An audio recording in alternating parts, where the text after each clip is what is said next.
At 4:37 a.m. on September 10th, the ocean floor shook as a powerful signal cut through international waters just 20 nautical miles from the coast of Venezuela. In a single moment, a $425 million message from the U.S. Navy was delivered far from shore, and it was not a routine exercise. It marked the beginning of a warning that Caracas would not be able to ignore. A major U.S. Navy formation was moving toward the southern Caribbean, with two guided missile destroyers, the USS Jason Dunham and the USS Gravely, advancing into international waters south of Venezuela, roughly 230 miles from Caracas. At the same time, from Roosevelt Roads in Puerto Rico, F-35, a Lightning II aircraft pushed through dense cloud cover at Mach 1.6, heading southwest to establish an air patrol over international airspace near the Venezuelan coastline. And the pressure was only building. The USS Jason Dunham had already moved close enough to take its assigned position. Inside the Combat Information Center, red console lights reflected across the focused faces of the crew. Before the towering column from the first impact had fully faded, a second brilliant flash burst from the Mark 41 vertical launch system. Another Tomahawk rose into the sky, carrying a 990-pound payload and leaving a glowing trail behind it. It followed the path of the first, racing low over the water at 547 miles per hour toward coordinates that were still echoing from the earlier strike. The sea opened again beneath the force of the impact.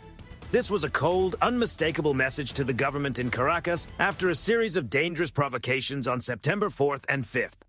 Two Venezuelan F-16S had reportedly challenged U.S. forces during counter-trafficking operations. That time, the U.S. Navy chose restraint. Today, the message was different. Silent and steady, the USS Jason Dunham held its position off the Venezuelan coast, its Aegis radar sweeping the skies like an unblinking sentinel. Nearby, the USS Gravely moved in formation, its Mark 41 launch system ready and waiting for further orders. Both ships maintained a slow pace, creating a fixed defensive zone while commanders monitored every new development. Farther east, several hundred miles away, the amphibious ready group led by the USS Iwo Jima had established a secure operating area. From its deck, MV-22 Ospreys lifted into the air, circling above the water as they built a wide surveillance and reconnaissance network. The objective was clear: send Caracas a warning strong enough to be understood without another word. Everything was in place. One serious miscalculation, and the Caribbean could become the center of global attention within minutes. The next move belonged to Nicolas Maduro. Would he step back and allow his people to continue living in peace? Or would he push the region closer to a crisis no one could easily control? In Caracas, inside a sealed and heavy bunker, President Maduro slammed his hand on the table. His face was tense as he urgently gathered the National Defense Council. Despite the tension inside the command room, Venezuela's generals moved quickly. Elite units were sent into position as T-72 main battle tanks rolled along the coast of La Guaira, their heavy tracks shaking the road beneath them. At Villa Zamora Air Base, a squadron of Su-30 MKV fighters lifted into the sky with a thunderous roar, signaling that Caracas was preparing for a direct show of force. More than 20 minutes after the second Tomahawk had been launched, the radar screen aboard the USS Jason Dunham lit up in the darkness of the Caribbean. A sharp signal flashed across the display, marking the beginning of a high-stakes standoff. The SPY-1 system had detected a group of Venezuelan aircraft leaving Barquisimeto Air Base, approximately 172 miles west of the coast.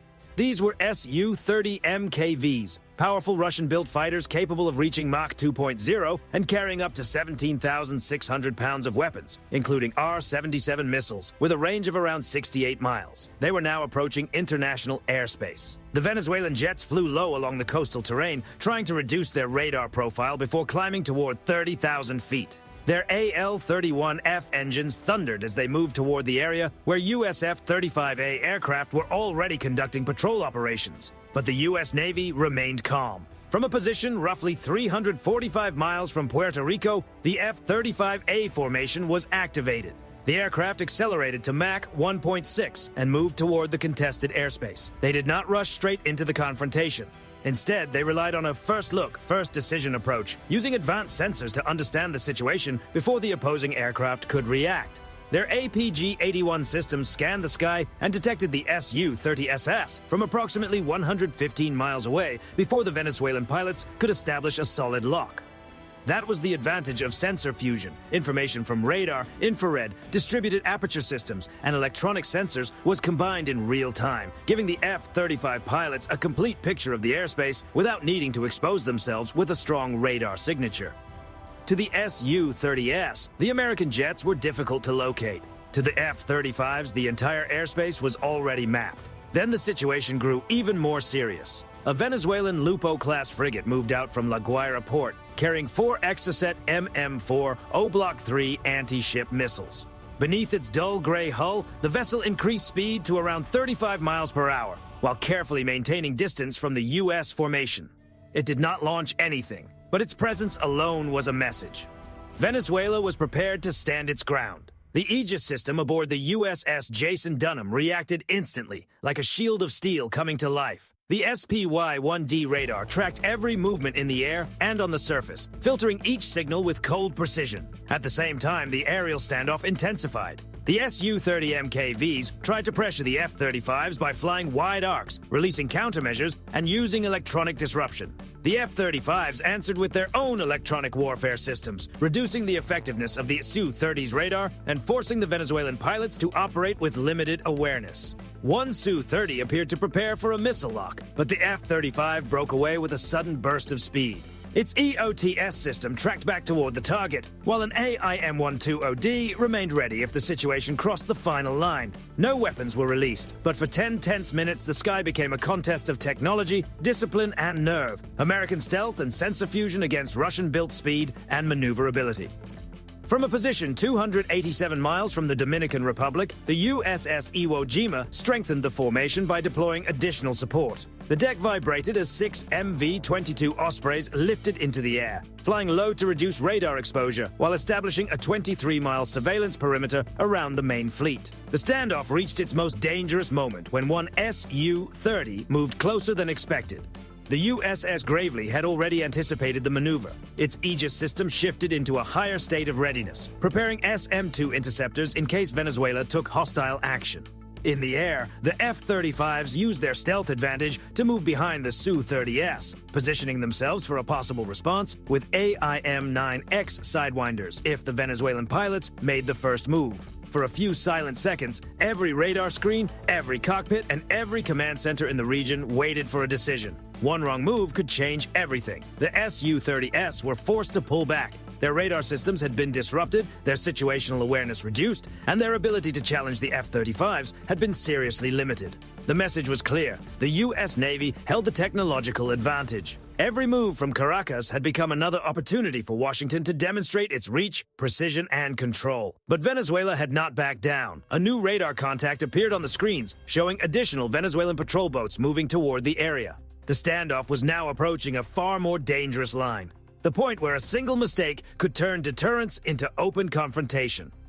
At 5:47 a.m., the Caribbean sky began to fade from black to gray. From a position 230 miles off the Venezuelan coast, the USS Jason Dunham and the USS Gravely remained steady, like floating steel fortresses. Their SPY-1 radars continued sweeping the air and sea with absolute precision. But the real power of the U.S. formation was hidden far below the surface. At a depth of 600 feet, 34.5 miles from La Guaira port, the USS Newport News moved silently through the dark water. Equipped with Mark 48A DCAP torpedoes, the submarine had been tracking Venezuelan vessels from the beginning of the operation.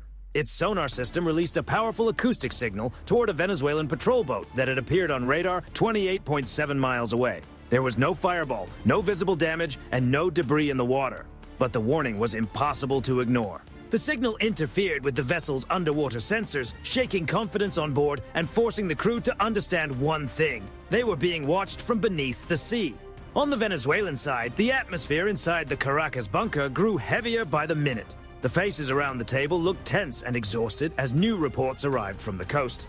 The highest alert level was issued along La Guaira. Venezuelan warships increased speed, carrying Exocet MM-40 missiles, while air squadrons of F-16 Block 15S and Su-30MK-2 fighters continued to deploy from Barquisimeto Air Base. Armed with R-73 and R-77 missiles, they were prepared to challenge the F-35s if the situation escalated further. On land, national television broadcast footage of BTR-80 armored vehicles and Chinese-made VN-16 combat vehicles moving along the coastline. They operated alongside coastal defense units, presenting an image of readiness against any possible landing operation. The standoff intensified when a Venezuelan patrol boat suddenly accelerated, appearing to test the limits of the U.S. fleet. The Spy 1 radar aboard the USS Jason Dunham immediately locked onto the vessel. High above, an F-35A flying at 40,000 feet began descending while using its DAS sensors to detect the heat signature from the ship's engines at a distance of 34.5 miles. At the same time, the USS gravely activated its Aegis system. SM-2 missiles remained ready inside their Mark 41 launch cells, waiting for a command that everyone hoped would never come. Venezuela answered by sending 2 more F-16S into the area. The jets flew low, releasing flares and using electronic countermeasures as they moved through the tense airspace. Then, at 6:11 a.m., the confrontation reached its sharpest moment. The USS Newport News continued tracking the Venezuelan patrol boat from below the surface. This time, it released a stronger acoustic signal, disrupting the boat's sonar and leaving its crew with almost no reliable picture of what was happening beneath them. At the same moment, a Tomahawk missile was launched from another position. Flying low over the terrain, it struck a coastal radar tower 0.3 miles inland. A dark column of smoke rose into the morning air, showing that the United States could reach selected targets with precision while still avoiding a direct clash between the main forces. Venezuela's radar network fell into confusion. For several seconds, the screens inside the command centers flickered with incomplete signals, delayed reports, and uncertain positions. The Caribbean had become a chessboard of steel, radar, and silence. And every side knew the same truth. The next decision could decide whether this remained a warning or became something far more serious. But the situation was still far from resolved. Radar aboard the USS Iwo Jima detected 3 more Venezuelan patrol boats accelerating toward the area, reportedly supported by additional Exocet-capable units. At the same time, the Venezuelan Air Force placed 2 more Su-30 Mk-2 fighters on standby, ready to enter the tense airspace if ordered. Caracas then released new footage showing militia groups gathering along the coastline, armed and prepared to defend key positions. Both sides were now standing at the edge of a dangerous threshold. One misread signal, one nervous command, or one aggressive maneuver could shift the entire situation from deterrence into direct conflict. Peace in the Caribbean was hanging by a thread. Looking at the balance of forces, one thing had become clear. The U.S. Navy, with its disciplined preparation and advanced technology, had established itself as the dominant force in the region. From the destroyers USS Jason Dunham and USS Gravely, with their highly capable Aegis systems, to the F-35A aircraft moving almost unseen above the Caribbean, and finally to the USS Newport News, operating silently beneath the surface, every part of the formation delivered the same message: control, readiness, and overwhelming coordination. Venezuela, under the direction of Nicolas Maduro, appeared to be entering a contest it could not realistically win. Its Su-30 Mk-2s and F-16S were still active, and its patrol boats continued to test the limits of the U.S. fleet. But each move seemed to bring Caracas closer to a corner. The pressure was rising, the risks were increasing, and every provocation only highlighted the gap between Venezuelan ambition and American capability. But the story was not over. The next stage could unfold in several dangerous ways, and each scenario carried serious consequences. Yet in every possible development, the U.S. Navy's preparation, coordination, and next-generation systems would keep it one step ahead. Suppose Maduro, acting under pressure, ordered his Su-30 Mk-2 and F-16 squadrons to test the F-35A patrol zone. The Venezuelan aircraft would likely fly low, using the terrain to reduce their visibility and delay detection. Their goal would be to approach the area without appearing too aggressive, while still sending a political and military message. But the F-35A was built for exactly this kind of situation. With its stealth profile, advanced sensors, and real-time data fusion, the aircraft would detect the Venezuelan formation from far beyond visual range.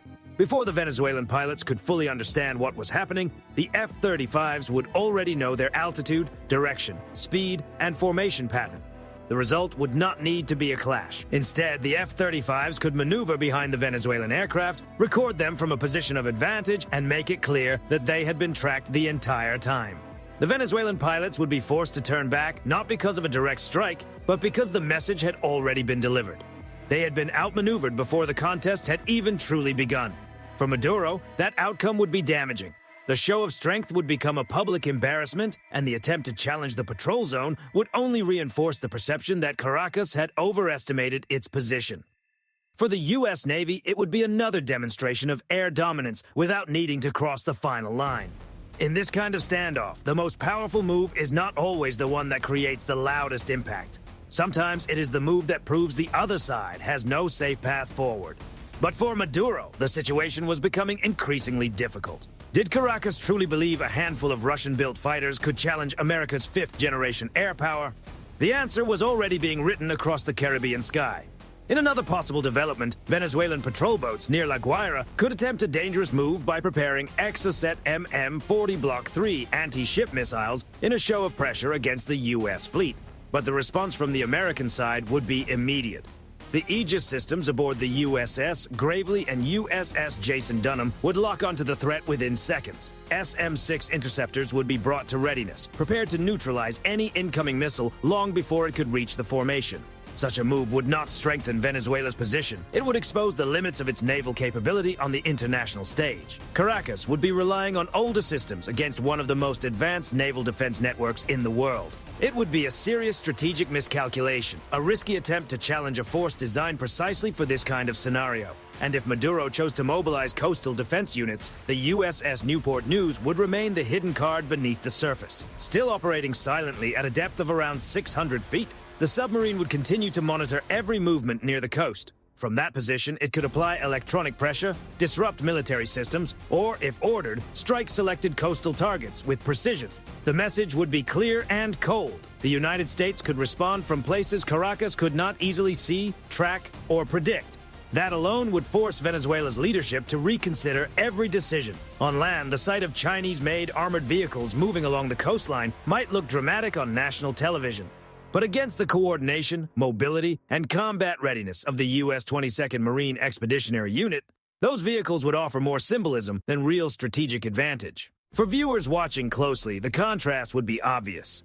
Venezuela was trying to project strength, but every new move only highlighted the imbalance. The more Caracas escalated, the more it revealed the difference between political theater and true military power.